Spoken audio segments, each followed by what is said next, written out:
Hi, my name is Valerie Martinez, and I will be doing a presentation on agents of change. And the group of rhetorics I will be doing are a group of women known as the Mothers of East Los Angeles, also known as MELA. Now, they are an organization that have fought for a better quality of life, as well as safety within their community and for the children, as well as growing unity between other types of groups that are in the community and the surrounding ones as well. Who are the Mothers of East LA? Now, the Mothers of East LA is considered a grassroots organization, and according to Wikipedia, this means that there are a community that come together to make change, whether it's locally, economically, or regionally. Now, the co-founders were a group of Chicana mothers known as Rosa Di Senor, Juana Gutierrez, Lucy Ramos, and Aurora Castillo. This was founded in 1985.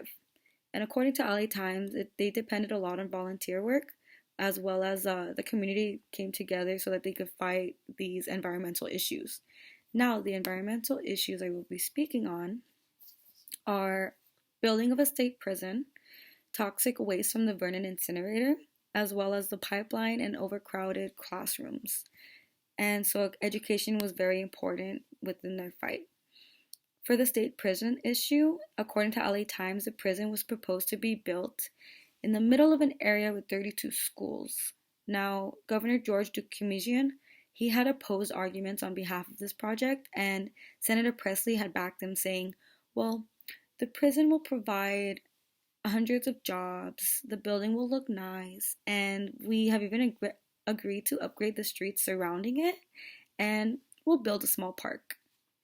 But Aurora Castillo, who's a part of MELA, clapped back by saying that if Presley wants it so bad, he can build it in his own backyard. And our concern is that of the possibility of escape.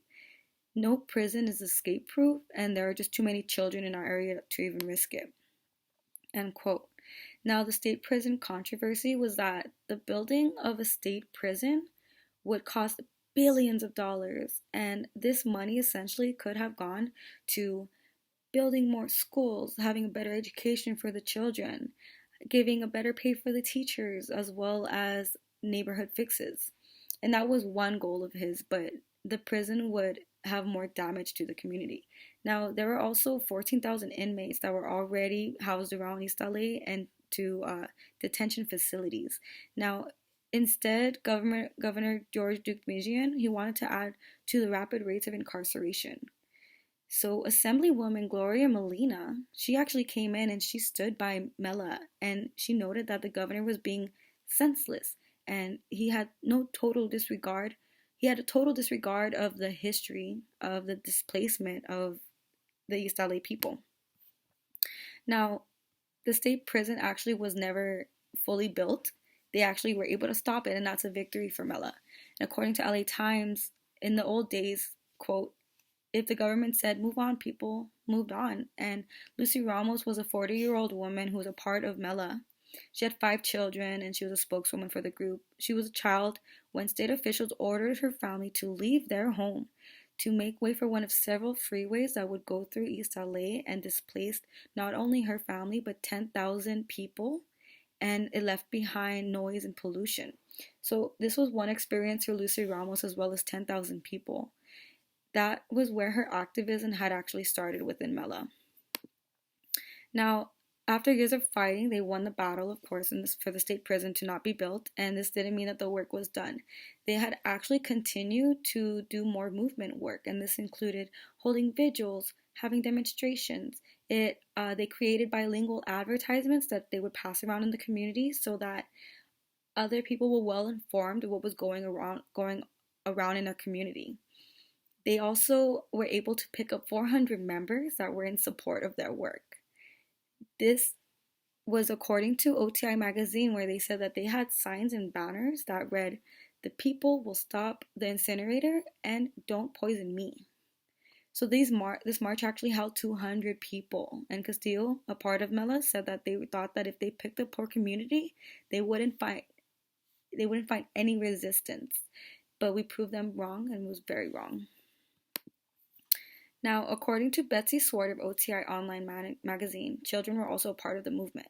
She remembers one night we were having a candlelight march to Vernon, and hundreds of grade school children marched with us. And well, it was a windy night, and my candle kept going out as we marched. And one by one, the children would come and relight it. They kept my candle burning for that long, long walk. So that was kind of a symbol of the hope that they gave us and excitement and faith. The children gave us a kind of faith that can move mountains, and we did. End quote. Now, another issue was the Vernon incinerator, and this march was actually in protest of that.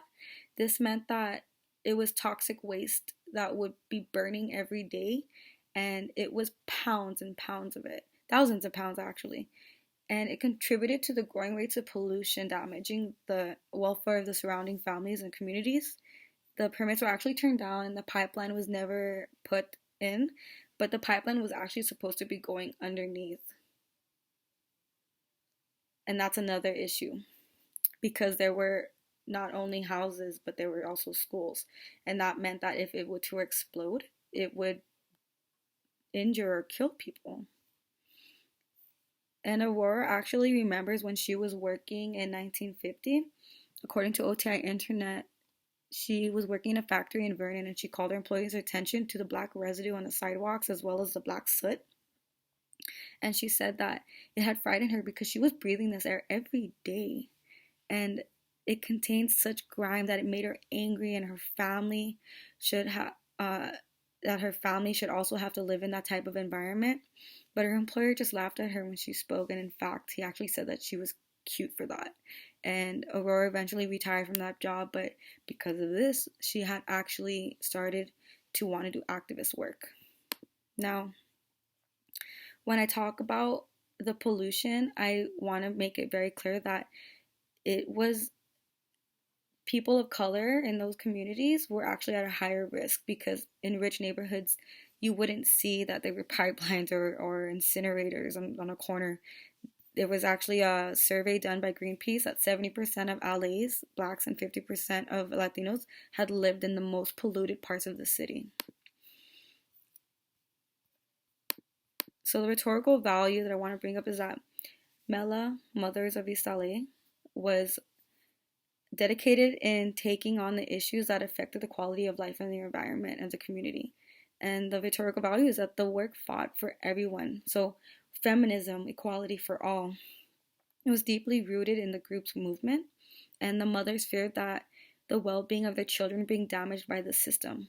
So in my eyes, mothers are superheroes, and there's a spectrum of love where as a mother you will do anything for your child, but they went above and beyond to say, well, you know what, I'm not only fighting for my child's life, I'm fighting for the well-being of all the children that are in the community, and that just motivated them to want to do more. So this brought about unity, and unity as a value, it's between the mothers and their work, and the communities were brought together from these events. They also were united by classes, and they were united ethnic groups. Now the organization started to be supported by other small businesses as well as organizations that included Black people and Asian people. And this bond was created, and it helped continue this movement until now. And in conclusion, I feel that we're so used to wanting to which is a good thing, dismantle traditional views that pertain to patriarchy and gender norms. And after researching the contributions of Mela, I see that they're actually transforming traditional views of culture and family resources and turning it into political resources. So with that being said, they took it upon themselves to not only help the well-being of their children for the future, but also for the future of urban sustainability. And our community had no idea that there was even a prison being built or there was a pipeline being put in, and they were kept in the dark. And it makes me think of how women are themed as invisible, and they essentially became visible because they are holding so much attention in their movement and they're protesting. And as a group of women who are fighting for change, they're battling the norm that men hold spaces, but as women, they're not just caretakers, they're actually in the front lead of this protest. in this organization. And even though they're not notably feminists, I believe that fighting for equality is a part of their movement. Thank you.